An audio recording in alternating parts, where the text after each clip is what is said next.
Oh, it's a bit loud. Turn me down a bit, Fletch. Okay, that's it. Just down a little bit, down a little bit. I was going to say, can you all hear me, but I don't want you to be deafened by me. Good evening, everybody. Kia ora koutou, tēnā koutou, tēnā katoa. Good evening. Welcome to, or welcome parents, welcome students. Welcome to this, just turn me down a bit, it's far too loud. Keep going, keep going. Yeah, it's better. Can you all hear me? Still a bit too loud, isn't it? Yeah, a bit lower. That's it. Bit lower, bit lower. Perfect. Thank you. Let's get the technology right. Welcome to the Cambodia Information Evening. Traditionally, we've had these evenings to try and convince people about this amazing experience that we've set up for people to have in Cambodia.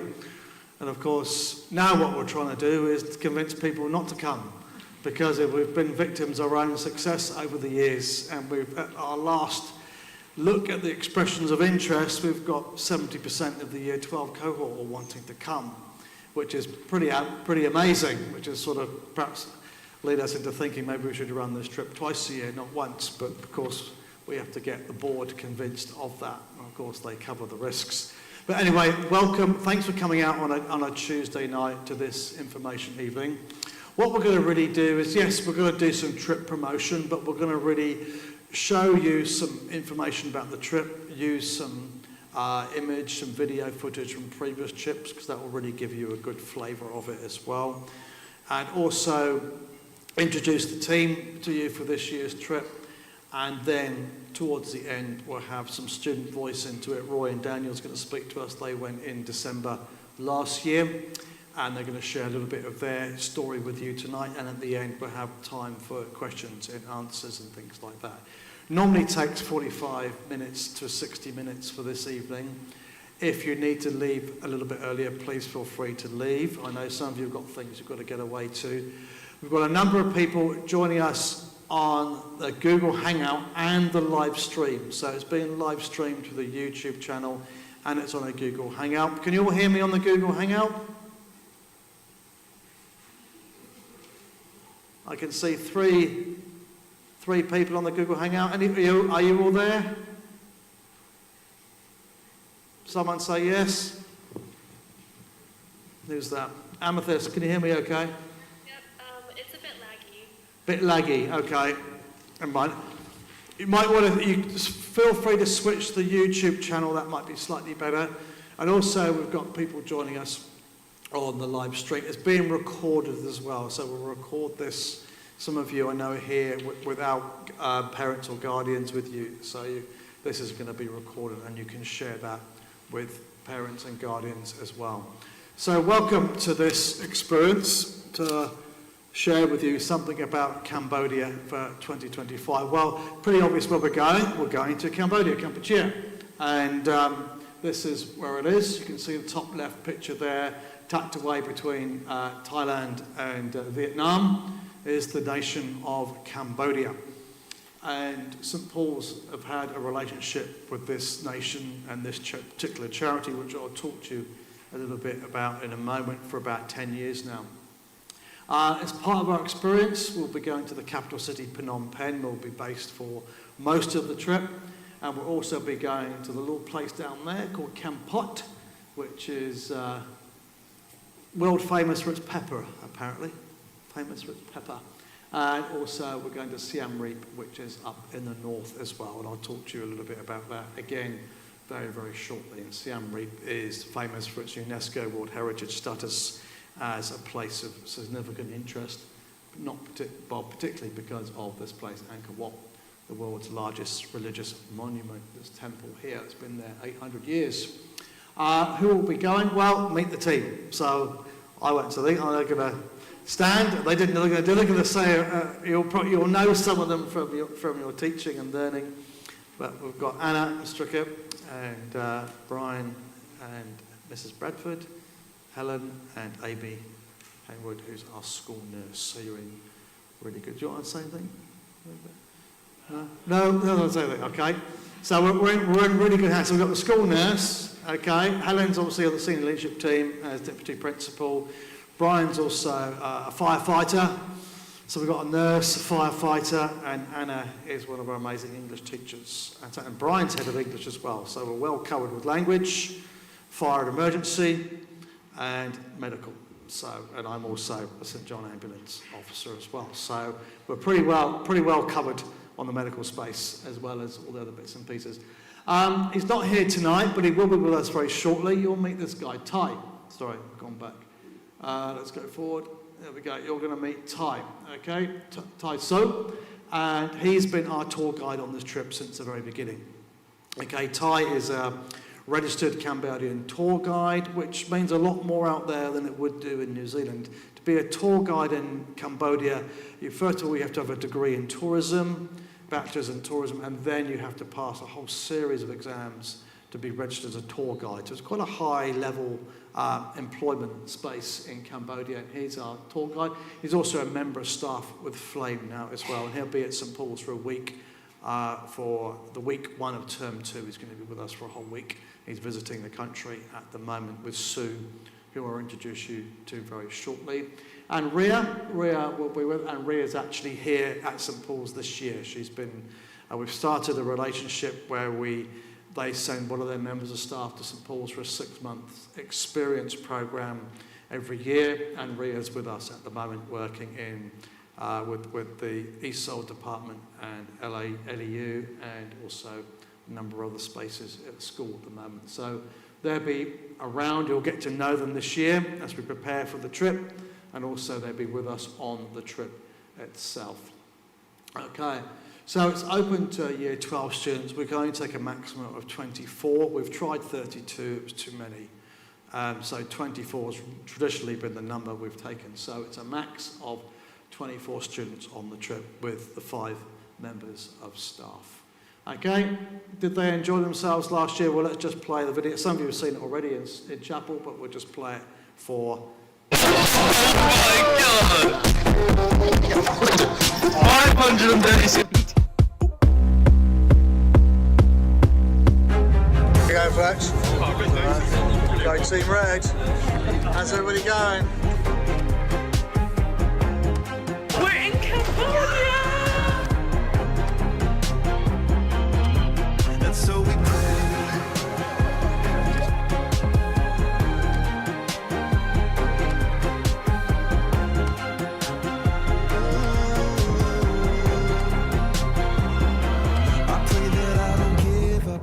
I do my best, pray that I can lift up, pray my brother is blessed, praying for enough, pray that you wins, pray I judge nobody and forgive me my sins, I pray we make it, pray my friend to pull through, pray as I take it, unto others I do, praying on your love, we pray with every breath, though I'm in the valley of the shadow of death, and so we pray. Some shelter and some records to play. So we pray, we'll be singing Pariah. Pray that we make it to the end of the day. And so we pray. I know somewhere that heaven is waiting. And so we pray. I know somewhere there's something amazing. And so we pray. I know somewhere we'll feel no pain until we make it to the end of the day. I pray that love will shelter us from our fears. Oh, I pray you trust to let me wipe off your tears. Confront all the pain that we felt inside with all the cards we were dealt in life. Pray I speak my truth and sisters are for the ones who can't seize, for the ones who's following dreams. Anywhere that, oh hell no. Loud as the pass down keys. Pray that we speak all the time. In my ear. Oh, it's inside my when she looks at herself in the mirror, she sees a queen, she sees a body. So I'm here now with James Sue, who's especially the new SBC Tarantula holding record holder. How do you feel, James? I just want to go home now. Okay. So we pray for someone to come and show me the way. And so we pray for some shelter and some records to play. And so we pray, we'll be singing Pariah. Pray that we make it to the end of the day. And so we pray. I know somewhere that heaven is waiting. And so we pray. I know somewhere there's something amazing. And so we pray. I know somewhere we'll feel no pain until we make it to the end of the day. On my knees, I pray as I sleep and wake, 'cause inside my head world is a frightening place. Keep a smiling face only by this grace. Cause love's more than I can take. Yeah. And so we pray for someone to come and show me the way. And so we pray for some shelter and some records to play. And so we pray We'll be singing Barbara Day till nobody's in need and everybody can sing.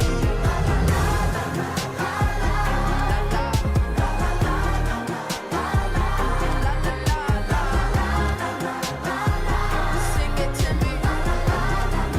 we pray. I know somewhere the heaven is waiting. I know somewhere there's something amazing.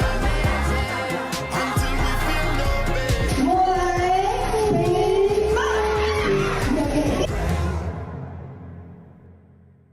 La la la, la la la,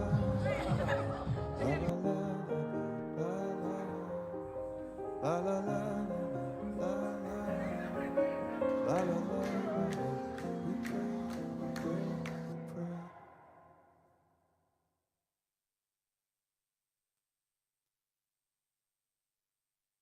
That he made that film. That's sort of to feed back to the rest of the school earlier in the year as well. So it was a great experience. You saw there all kind of kaleidoscope of all the different activities that goes on there. Not quite so much of the service stuff. We're going to look at that again in a bit more detail very shortly.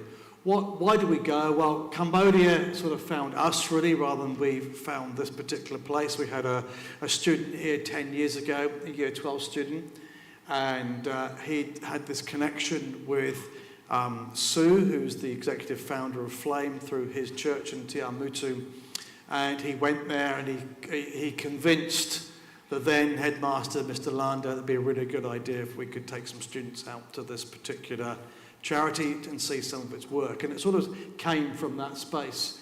Cambodia, you saw there what a vibrant country it is, the colour, the people, everything. It's such an incredible cultural experience. It's also a country with a dark past as well, and some of us who remember the 70s in the room will remember the Khmer Rouge and the genocide and all those awful, awful stories from nearly 50 years ago now. And of course, our students will engage with that story quite significantly, and they will engage with that story of genocide because it still shapes the country today. It still shapes even the children that we work with are shaped by this story. It still casts its shadow in a variety of different ways, and so that's why we have a very significant engagement on day one, literally the day after we get there, we're into that. The children we meet, again, absolutely brilliant and amazing young people that we have the privilege to work with, full of energy, full of hope and full of the most amazing kind of enthusiasm for life.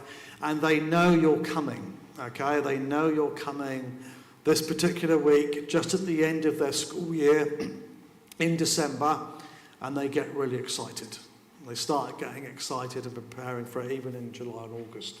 They know you're on your way. The next group they are going to come and see with them, hang out with them and play with them. Why should you go? Well, it's not just a tourist experience, it's a serious engagement with a part of the world and a nation and a people with its own narrative and story. It's an engagement which will change you, okay? It will transform you. It's not so much about what we are going to give. That's a sort of very transactional kind of way of looking at this type of experience. It's a transformational experience. You'll leave on the 6th of December, and the person that lands back in Auckland on the 22nd will be a very different person. Okay, you will see things, but you will do more than see things. You'll be doing things. You'll be talking with people. You'll be befriending people. A lot of our people who go each year are still in contact with the people they've met over there year after year. Okay? It's this kind of transformational stuff that is really flows through all of our service programs at St Paul's. We are incredibly proud of our students and the number of our students that are involved in service. You know, way over 50% of the school, year after year, voluntarily have an engagement with our service programs. And we talk about this a lot. You know, we talk about a theology and a philosophy and a psychology around this kind of way of thinking. That we can't save the whole world, we know that, but the difference we can make on these one-on-one experiences are utterly transformational, and you'll see that, those of you involved in the refugee program during your year 11 here as well. You'll meet Sue. Sue will be here. You've heard Sue speak in chapel before. Sue will be with us in a couple of weeks' time speaking again. Sue used to work for World Vision in New Zealand. She used to run what we used to call the 40-hour famine for many years here in the North Island. Sue then left New Zealand. She went to work for Hagar, which is an anti-trafficking, anti-slavery charity, particularly working with young women and young girls. And Sue had a bit of a moment a few years ago. One of the girls she worked with, a very young teenage girl, had been attacked and brutalised and a whole range of other terrible things. And she died in Sue's arms in hospital. And Sue sort of took that story and went home and shed her tears. And she was on her balcony at night. And she felt a real clear sense of a call from God to actually move the ambulance. It's time to take it from the bottom of the cliff and put it up at the top, put some fencing up. So she decided to start Flame. And Flame become this mechanism to actually try and reach out to young people in the slums, because that's where they're trafficked from. Get out into the slums and bring about some significant education into those spaces. And that's her kind of St. Paul connection, really, St. Paul's words itself. This is her scripture that started Flame and inspired Sue and continues to inspire an organisation that started with just her not that long ago, 10 years ago, and now they've got over 60 Cambodian staff working for Flame across a number of projects, 4 centres, a mobile medical team, and a new school as well. So you'll meet Sue, and this is a little bit of what Flame do, day in, day out. It's the best time to plant a tree was 20 years ago. The second best time is now. We go to the poorest parts of Cambodia to plant hope into the lives of slum living children, so they can fulfill their potential and be empowered to achieve their dreams.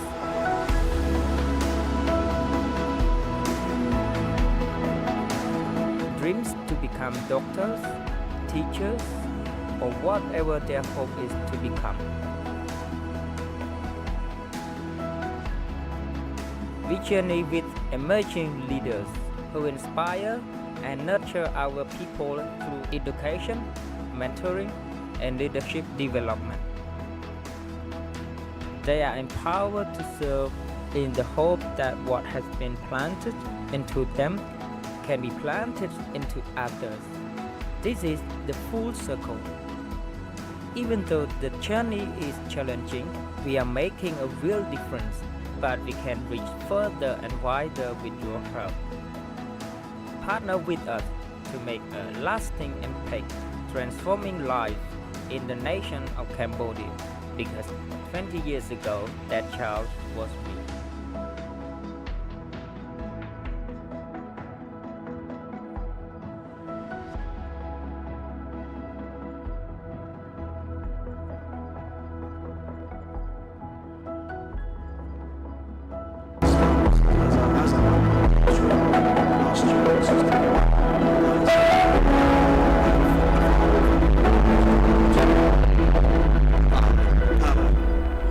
Centres. They've got 4 centres now at work in different slum districts.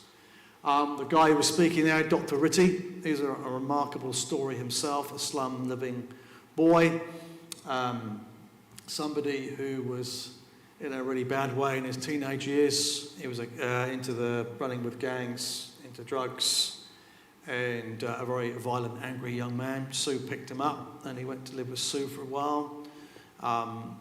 His sister died. Again, one of these heartbreaking stories. His sister died in his arms one day, and something snapped inside him, and he said, "This is never going to happen to me again."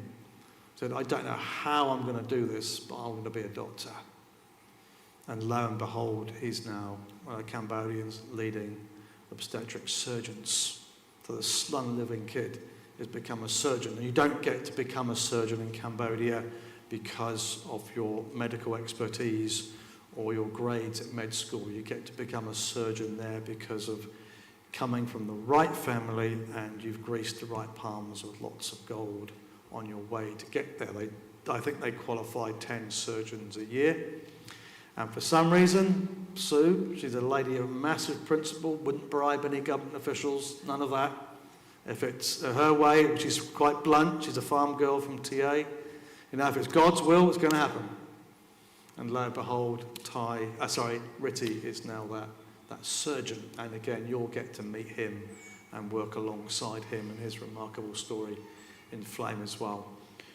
You'll be in places like this. That's not a river, that's a sewer. That's the open sewer running through Phnom Penh. So it looks like crude oil close up. Pretty gross. But again, it's just some of the work we'll be doing. I love this picture. This is Ben. This is Ben Scanlon. Ben went in 2019. So this is the kind of the warning. Okay, if you go to Cambodia, you might think you know what you're going to do when you leave school. Ben did. Ben was convinced he knew what he was going to do when he left school, and as did Katie next to him, as did a couple of others I could mention as well. Okay, Ben was absolutely, he wanted nothing to do with medicine. His father was a local GP who tragically died of cancer a number of years when Ben was quite young. And Ben had, I want nothing to do with medicine. He spent one day here on the mobile medical team, and it all transformed. He came back, graduated at year 13, graduated from Waikato School of Nursing, was a nurse at Tui at Rotatuna for the last couple of years, and now he's just been accepted into Auckland Med School, and he's just started this year. So another great story, okay? So that's the warning. You may think you know what you're doing when you leave school, but this trip and this experience does have a habit of going quite deep and hooking into spaces you didn't realise existed, and suddenly you find your trajectory for your future going in a slightly different direction. You'll be working in places like this as well.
Ago with Dave, Ben and Julian and many others have been here.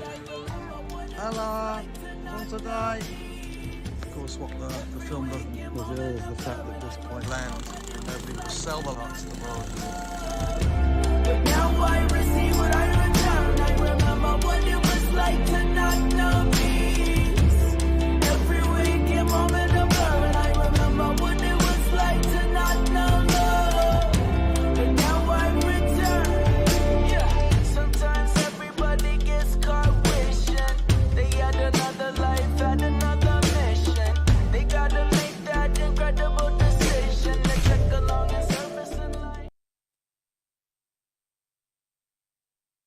And visit as well. We will do work together as a group about the whole concept of voluntourism, which comes up, and about going into these places. These are real people with real lives. You know, we're going there. We're going as tourists. How do we be? Who are we when we go there? And we address that, and we thought we're not there to be tourists. We're there to be journalists.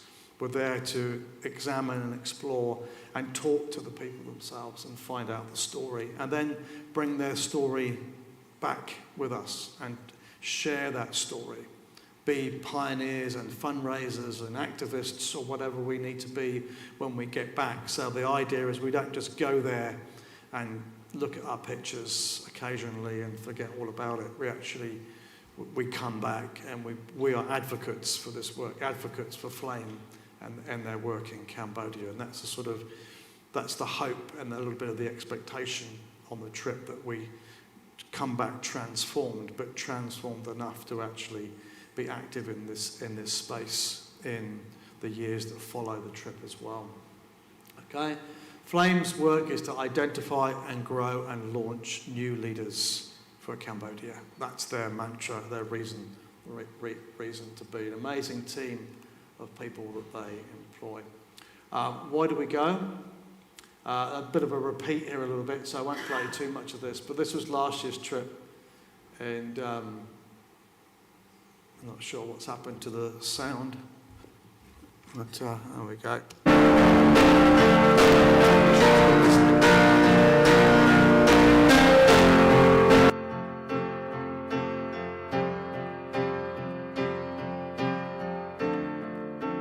Come up to meet you, tell you I'm sorry. You don't know how lovely you are. I had to find you, tell you I need you, tell you I set you apart. They sell the snails, the snail sellers, blowing their horns. Come on. Let's go this way. Oh, let's go back to the start. Running in circles, coming in tails, heads on the sides apart. Nobody said it was easy. It's such a shame for us to part. Nobody said it was easy. No one ever said it would be this hard. Oh, take me back to the start.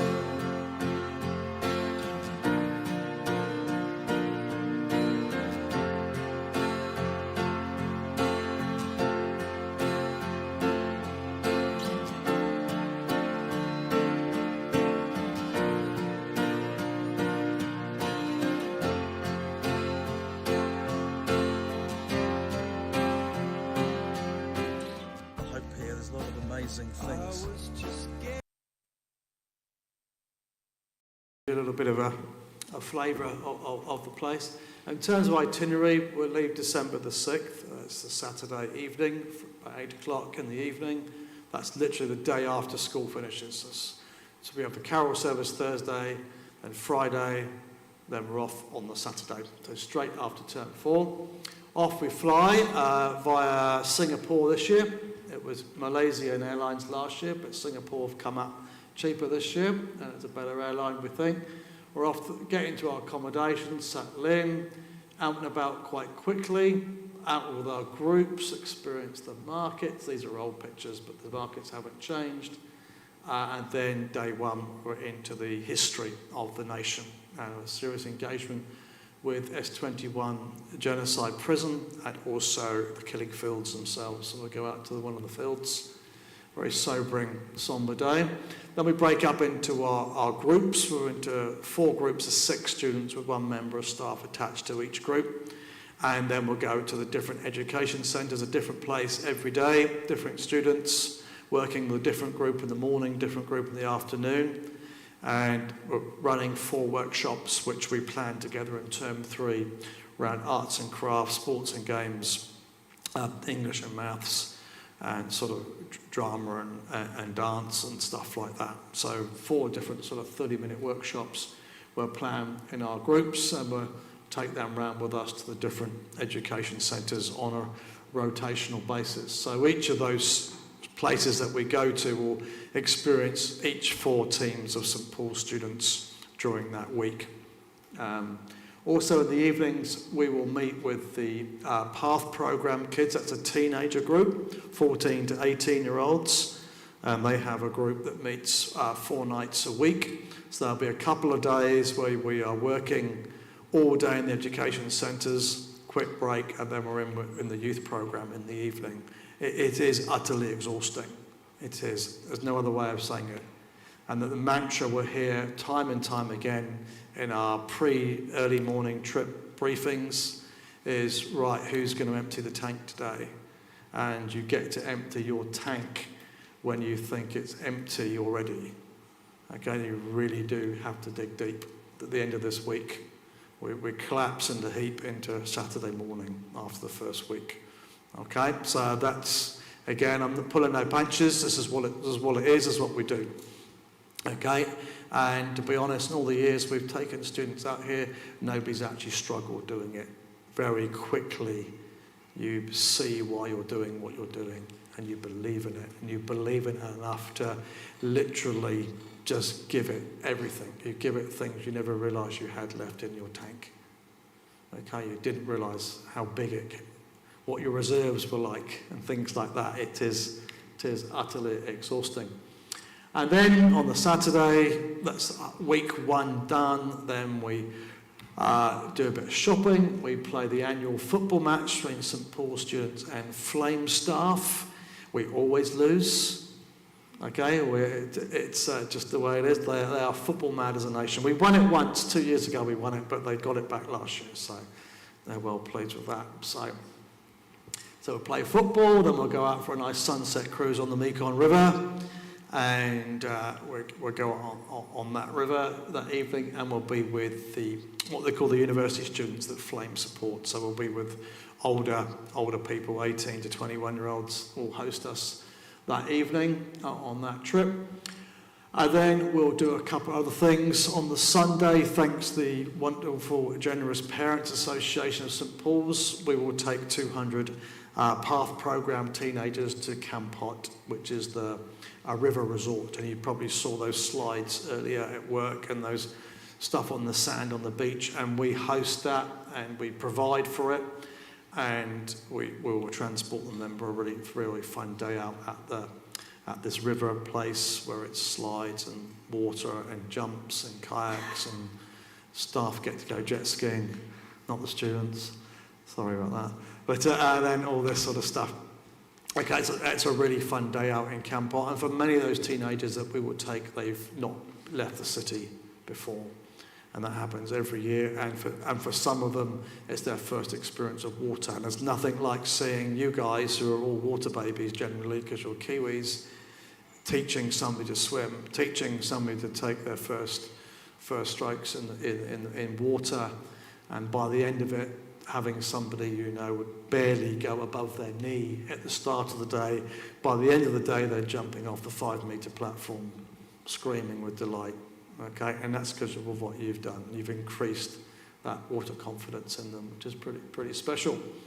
Tarantulas, they're an option. There's a place called Skun Spider Village. It's on the way to Siem Reap, and we stop there. And when we stop there, young people come out on one of these little places, and you can get to handle a live tarantula for $1 if you want to. Okay, you don't have to, you can sit on the bus. I did it once on my first trip, I don't do it anymore. Okay, so you can do that. So that's at Skun. And then we have 3 days up in Siem Reap, which is the UNESCO site, and it's temples, it's a cruise, on the river. We get to see a little crocodile place. We get to see Angkor Wat, which is this huge complex. It's massive. It's the largest religious complex in the world. Was once a Hindu temple, now Buddhist. And we get to spend some time there, and we'll be on some of these boats as well. And the infamous Pub Street as well. We'll talk more about Pub Street. It's what's Pub Street like? It's just everything in one place that you can think of. under quite significant supervision whilst you're there as well. So we get to spend time there. The food is interesting there. There's all that snake and frogs and all sorts of bits and pieces. We had hoped to put in, there's a static balloon ride there, but at the moment it's not operative, so I don't think we're going to get it past the health and safety police either to go up in balloons. So it's just there, but you do get to go to the Kulin Elephant Forest, and this is just magical. The elephants here are incredibly tame because they spent years and years of their life doing tourist rides around the temples. And of course they don't do that anymore. They've been retired and they've been taken to Kulin. And here at Kulin you get to literally hang out with the elephants for the day. We go for a big walk in the jungle with them. They take us for the walk.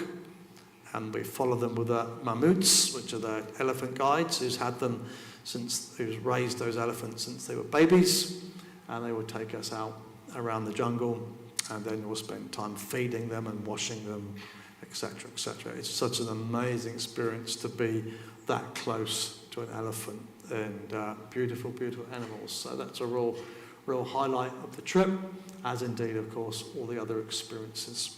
So I'm going to just pause now, and Roy and Dan's just going to say a few words about what it was like for them on the trip 2024. I'm not sure which is going first. So Daniel is our head of mission outreach and service programs as prefect this year, and Roy is of course head boy. And if you haven't met them before, you can guess which one's head boy and which one's not. One's in mufti, one's in uniform. Over to you guys. This is on if you want to speak from up here.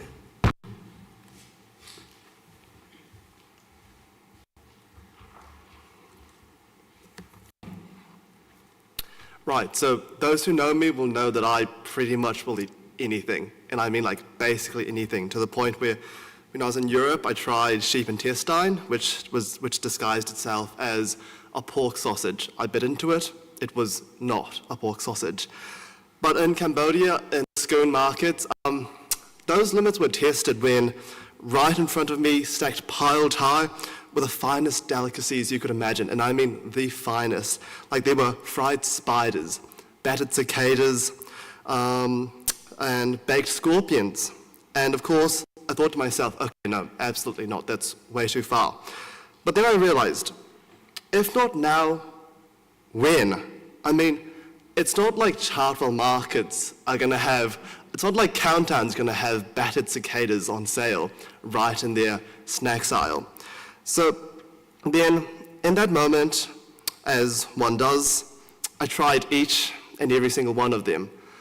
And well, all I can say is, my stomach's had better days. Like, that was a long, very long bus ride. But that idea really sums up the whole of Cambodia. Carpe diem, seize the day.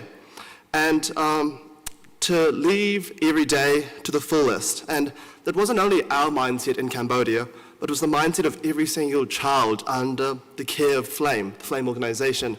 And by extent, really, every single person we interacted with in Cambodia. Now, just to make it clear, if you want an easy, relaxing boys trip overseas, then to be honest, this trip isn't for you. But if you want to genuinely challenge yourself, do the best that you can, and find fulfillment in your day-to-day, like the days will be long, with the days at the end of the days when you're sitting right next to the pool, reflecting on, you just want to get to bed. It's very full on, but you'll find fulfillment, and I can say without a doubt that if that's the type of 15 days, 2-week trip you want to go on, then I can say without a doubt that this trip is for you, no matter how confronting it can be at times, and it obviously will be, as I think, as Amanda highlighted 2 weeks ago in terms of the slums. And to that end, it's important to realize that a lot of Cambodia isn't very developed, that these children in Flame, they don't have a lot. It's just the truth that there are overcrowded living conditions, limited access to clean water, healthcare, and education. I remember one girl came up to me and said that this space was basically her chance to get away from her home, because when she was home, she'd have to care for her parents, her grandparents, and her, I think it was four siblings. So just the Flame Centres meant a chance to escape and enjoy what we take for granted, enjoy what childhood should be. And to that extent, going on the Cambodia trip meant that we were able to interact and have first-hand input in making their day. I mean, to some of these kids, our trip to see them once a year was the highlight of their year. There were times when we'd get out from the bus and immediately they'd be crowding around the bus, being so excited to see us. What we take as granted are the ultimate luxuries to them. Whilst we might be seeking for, I don't know, a new iPhone, they might just be happy to have a ball to play with. And the reality is that most of the time, we live worlds apart. Our daily life at St. Paul's is wildly different to their life in Cambodia. And being able to spend 2 weeks of them really helps you reflect on the truth of this, but also helps you to build connections and to realize how important it is to forge these connections and to understand a better perspective of the world and to understand how you can better not only yourself, but also even if it's just for a week, even if it's just for 4 days, for 2 weeks, how you can really mean the world to these children and just bring it all, bring your best. And to that extent, these kids at the Flame Centres really do seize the day. They've taught us, they taught my group, Blue Group, as one kid in Sensok taught me Krom Kyul in Khmer. They taught our groups to really just live in the moment. We'd always think, oh, we can't wait to get to the end of the day, to jump in the pool and cool off, because sometimes it's hot. I mean, the nights with 30 degrees. So it's hot. But the truth is that these kids live each day in the moment. They don't think, oh, I can't wait to go home. I can't wait for tomorrow. I can't wait for the weekend. They enjoy being just in the moment. And I think that's what's so special about them. And interacting with them, they taught us the importance of just calming down, taking a step back from the ever-busy world and just living in the moment. And we've learned so much from them. But further on, I think one important thing is the Khmer culture, whereas our culture is every day has to be better than the last day. Every day you have to seek improvement. But in Khmer culture, we've learned that there's nothing wrong with just taking life slowly, just enjoying it. And I think if you embark on this trip, you'll quickly realize that, yes, there will be looking at Phnom Penh, looking at the 1,000 tuk-tuks barging at you, almost as if they're trying to run you over every step you take. You think that, oh, this is bustling with life. And yes, Phnom Penh, Siem Reap, it's a busy city, but also, if you talk to the people, you'll realize that Khmer culture, the Khmer people, they're willing, even if it's just someone on the random side of this, they're willing to interact with you, and they're more than happy to just, talk to you or help you out, even in the markets. And furthermore, building on that, I think the interactions that we've learned, that Roy and I have learned, that my group, that all 24 of us have learned, have proven invaluable experiences. Being on this trip has meant not just being able to explore a new part of the world, but also being able to open our own experiences and experience things that we otherwise wouldn't be able to experience. I mean, let's be honest, how often are you going to find cicadas for sale to eat in New Zealand? Probably never, right? And to echo Rev's note about, and I'm sure lots of you are aware that the Europe trip is also happening happening next year. And so a few of you might be making the choice of, do I go on the Europe trip or the Cambodia trip? Now, to that note, from what Rev told us last year, I can say with absolute certainty that for the Europe trip, the Eiffel Tower will always be there. Buckingham Palace will always be there. The Louvre will always be there. The Mona Lisa isn't going anywhere. I mean, unless someone steals it, but come on. But reflecting on that, what chance will you have again to go to Cambodia? First of all, Cambodia isn't already the top 5 on anyone's bucket list, typically. And to that extent, what other chance will you have to have an impact on a child's life, even if it's just for a week? And what other chance will you have to have hands-on experiences within the slums, within children of Cambodia? So if that's one of your current issues of, is it Europe, is it Cambodia, that's my piece of advice for you. Buckingham Palace will always be there, but the children that you'll interact with Cambodia won't always be there. You won't always have that chance. And so finally, I challenge you, step up and go out of your comfort zone. It'll be challenging, it'll be hot, but if you push yourself out of your comfort zone, I can say without a doubt that these will be some of the most fulfilling 14 days of your life. Thank you.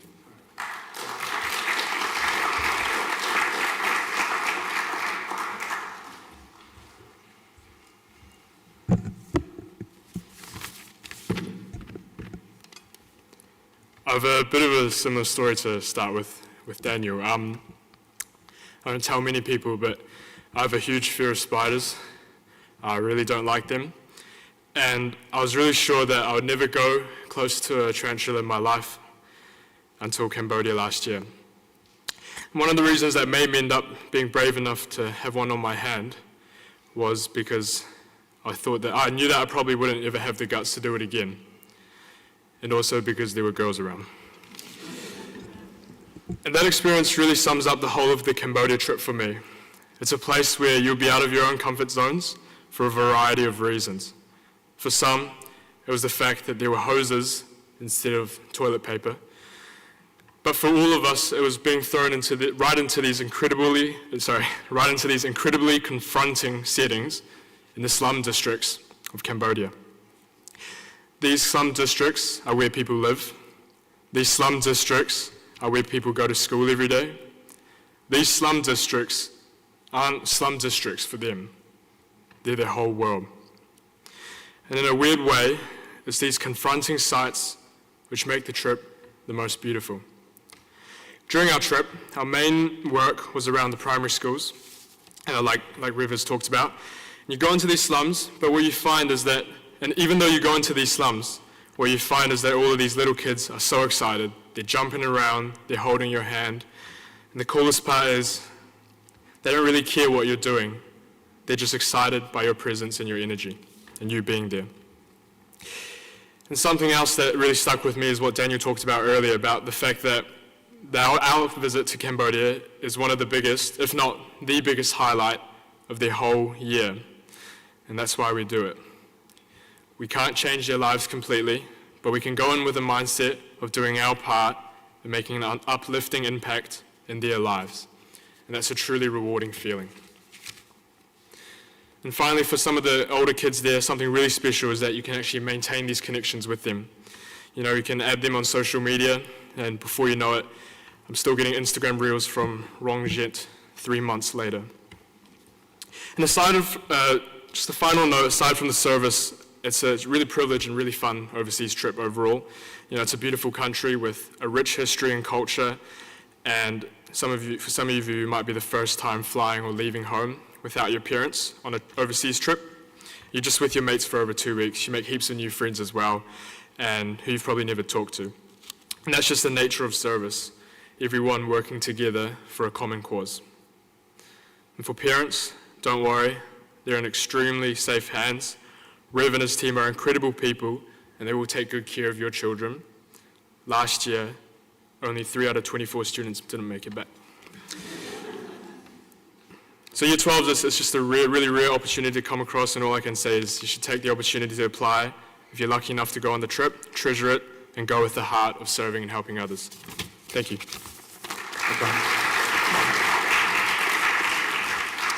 Thank you, Roy. Thank you, Daniel, for coming in and giving up your Tuesday nights to share something of your passion. You can see from what they spoke about, you know, they had an incredible experience in December as well. And we didn't lose 3 students, we lost 2. Just in case Roy got the stats wrong. No, but seriously, you're in good hands, you're in safe hands. And of course, the health and safety component of this trip is absolutely paramount. You know, this is sifted through with a fine-tooth comb by those who are examining the trip externally. Our team at St Paul's, and of course, Flame's own team as well in Cambodia, because this is integral for them as well, this visit every year. We're the only school in New Zealand that does this. They're not hosting anybody else. Okay, so there's just for them, it takes a lot of them to organise. They organise everything from us, from the last bottle of water to the smallest detail. They organise everything for us.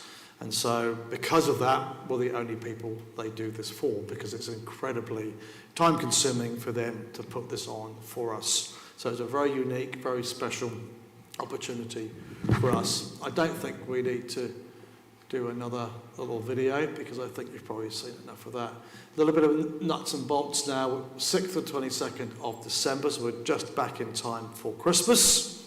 You'll all probably be getting the same Christmas presents. It will be genuine Louis Vuitton handbags, Mont Blanc laptop bags, there'll be Gucci watches, all that stuff. So you're in for a great Christmas if you're on this trip. We're looking at about $7,000 at the moment. A lot depends on exchange rate fluctuations, because Flame cost out the experience, the tourist side of things, and they work in US dollars. And so we get that final detail around May, June time. So not that too far away. That's how it's sort of broken down at the moment. Flights, a bit cheaper than last year, which is good.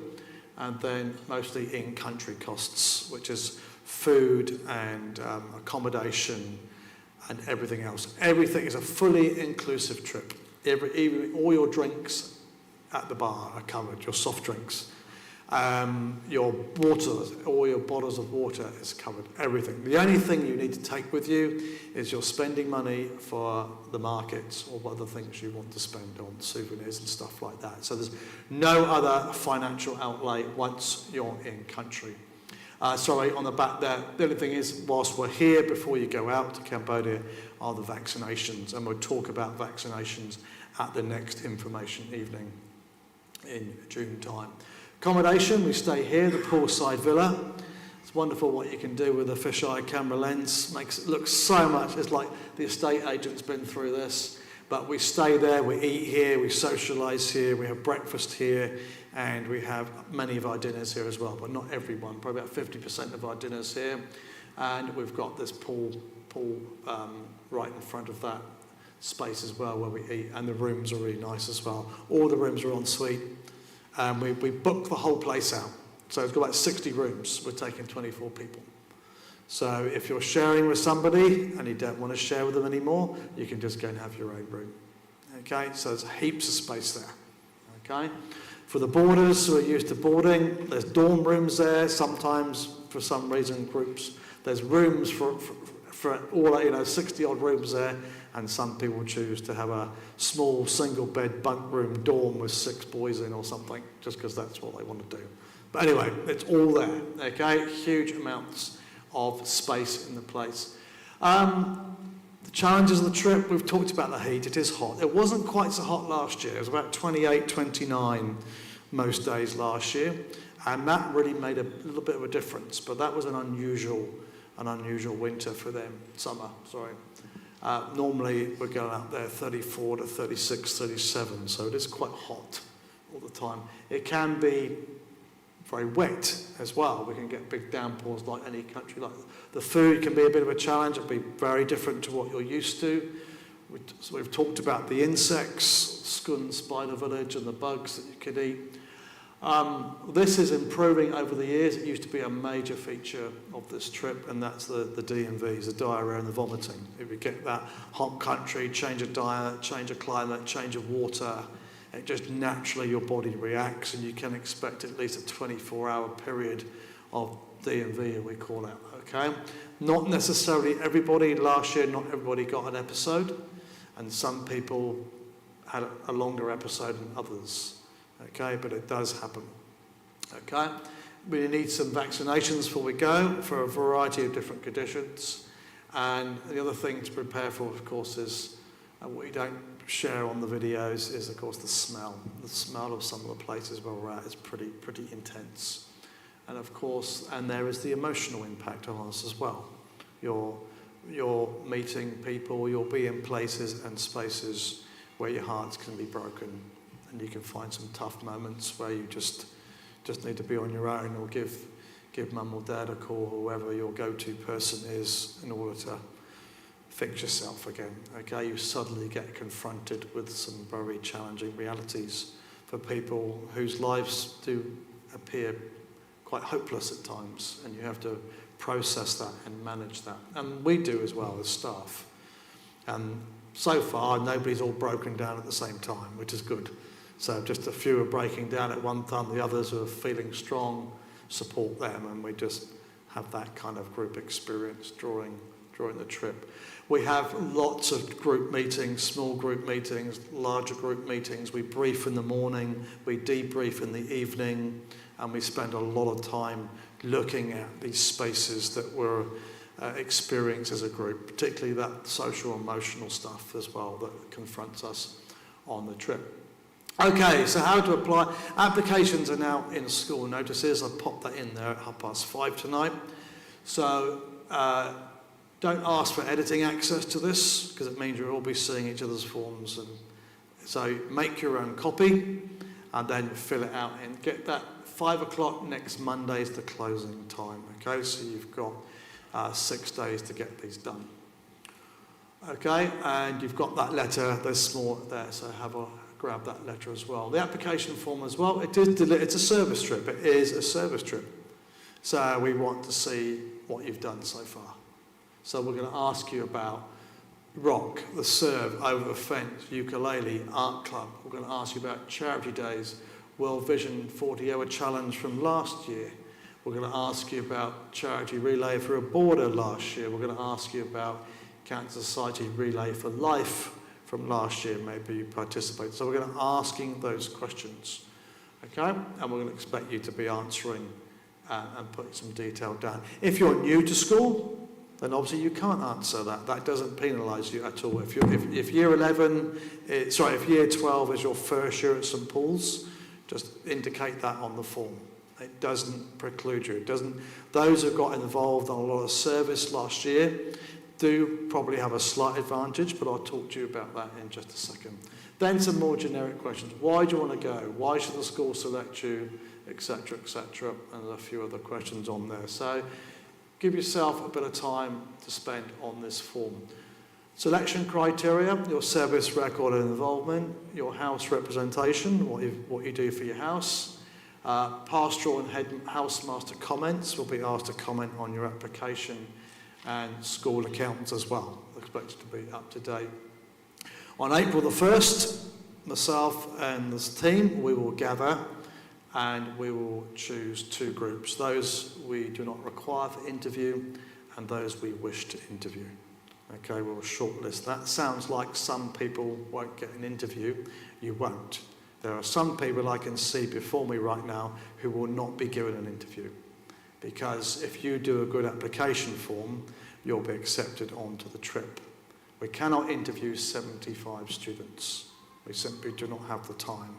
Some of you we know well, and we know some of you from how you've knocked it out the park in the service programs time and time again in the last 12 months, and some of you for the last 3 and a bit years. Okay? You do a good form, you'll be offered a place on the trip. Okay? For those who haven't, okay, there'll be a round of interviews on April the 8th. Okay, that's not on there, but that's on the form. So, and next week we will shortlist, and the week after there'll be interviews, and there'll be a post in school assembly notices with interviews going from 2 p.m. till nearly 8 p.m. and you'll be able to choose a slot on that interview sheet, and we will interview those people, and the balance of the places will be done on that basis. Okay, it's a system we've used for several years now, and it seems to work quite well. If we could take everybody, we would. We seriously would, but for all sorts of reasons, particularly health and safety, in some very busy parts of the world, we cannot simply take everybody. The good thing is, though, for those who don't get lucky on this, if you don't get to go on this, there's a new Year 13 opportunity for another remarkable service trip in the Solomon Islands, and we're taking the first Year 13 group on that this year. The group we're taking to the Solomon Islands in September this year are people who just didn't quite make the cut for Cambodia. So the criteria for that trip is if you really wanted to go to Cambodia, but because of cost or because of a number of things, you didn't quite make it, then there is another opportunity in year 13 in the Solomons, which is a slightly different trip, more medical than educational. So that's what else we do on the trip. We will have regular meetings. We will pray, karakia, wata. We do the school haka 2 or 3 times. We might be called upon to speak, and we'll be teaching classes. Okay, sometimes to age groups we've not prepared for. Okay, welcome to the world of teaching. You know, you all think we're organised when we turn up to the classrooms. Often things happen and we're not that well organised, and you'll get a really good experience of that. And all of our students last year had a real sense of, blimey, teaching's hard. They really thought it was just so easy to rock up and teach stuff in class, and they suddenly realised just how much goes into, especially primary teaching, which will be a lot of what we do. Before we go, we'll meet regularly as a group. We'll break up into our 4 groups with the 4 members of staff, and we'll plan those activities, and that'll be predominantly during term 3. We'll learn some language as well. Okay? Fundraising also is 2 weeks away. Borders dig deep with this, with the Flame Charity Relay. It's an important part of the fundraising for Flame. This actually funds the entire, one of the 4 education centres for the entire year. Okay, so we pledged $10,000 US, and that's running that centre for the year. So that's the impact of what the boarding community have committed to Flame year and year. Okay, I do like trip videos, but we'll move on because of time. So that's basically it from me. There will be questions. You may want to ask your question because you might feel it might benefit everybody here tonight to have the question addressed, or if you just want to speak to us on one-on-one after I formally close this, then please do so. So hopefully it's given you a good flavour. It's given you a good flavour of this is just the most amazing experience in the world. You should really try and go, and also given you enough content and detail for you to think, not for me. I've seen enough to know that's probably not something I want to do, which is fine. Okay, but we just want this to be a really kind of. I didn't want to be like a timeshare salesman and trying to sell you something tonight. I actually just wanted you to see nuts and bolts. This is the trip. This is what it's like. Okay? You know, Tihoi, they talk a lot about different types of fun, like fun now, fun later, not fun now, fun later, and all this. And this trip is an element of all of that. There will be times where it's just not fun, and tough today. I'm broken and I need to go to bed, or I need to go home and I can't because tomorrow I've got to get out of my bed and do it all again. I didn't know I could work for 17 hours with dodgy food. But then you have that moment at the end of the trip and you go, wow, look what I did. I didn't think I had it in me. So it's one of those kind of sort of not always fun now, but later on, you look back and you go, fun, amazing. Is there any questions from anybody tonight? How big is Cambodia in terms of population? I think it's about 7 million people. I'd have to Google that. I think it's comparable. Quickly, somebody Google, answer the question. Fletcher, landmass of Cambodia compared to New Zealand, please. Landmass of what? Cambodia compared to New Zealand. I think it's a lot smaller. Just smaller than New Zealand, yeah. Yeah. Yeah, because driving to Siem Reap is 8 hours drive, so yeah, a bit smaller.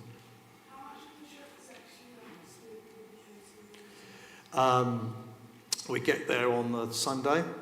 The Monday is the history day. Then Tuesday, Wednesday, Thursday, Friday, including 2 of those evenings are full-on service. Saturday we're with Flame people, but in a different, more relaxed way. Sunday we're at the River Resort with the Path Programme teenagers. So yeah, that's another day. And then we've got the 3 days in Siem Reap, including travel, 4 days with travel. And then on the Friday, well, they're going to do it again this year, but last year they did it for the first time. They brought all the education centres together into one venue for a big Christmas party. And you saw James Sue as the star of Bethlehem with his silver foil on, and our students, we had literally a few hours to prepare. So everybody was ripping the sheets off the bed, the towels from the bathrooms, and we did the interactive nativity story, which was heaps of fun. But that's the big sort of bit at the end. So it's kind of quite a big chunk, then a bit of a break, and then another chunk at the end. Yes, Fletcher. Okay, thank you. So it's 38% smaller than us.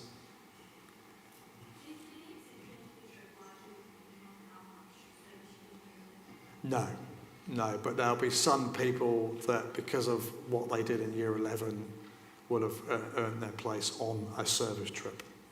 But it's not exclusive to that. Okay, the balance is done on quality reapplication form, interview, and housemaster comment or recommendation.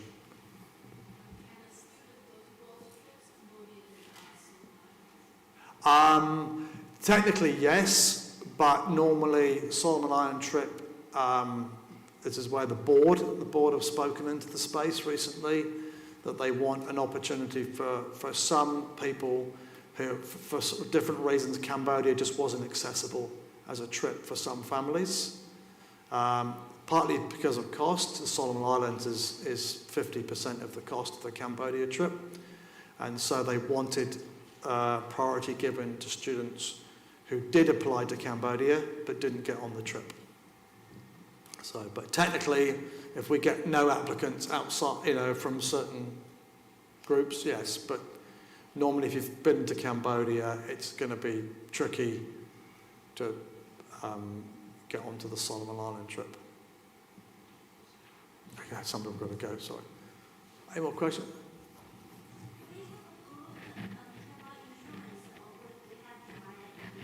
The school has its own, so the school provides the travel insurance cover, but one of the things we need to do this year is work out if it is adequate enough. We've got a number of school trips going out now.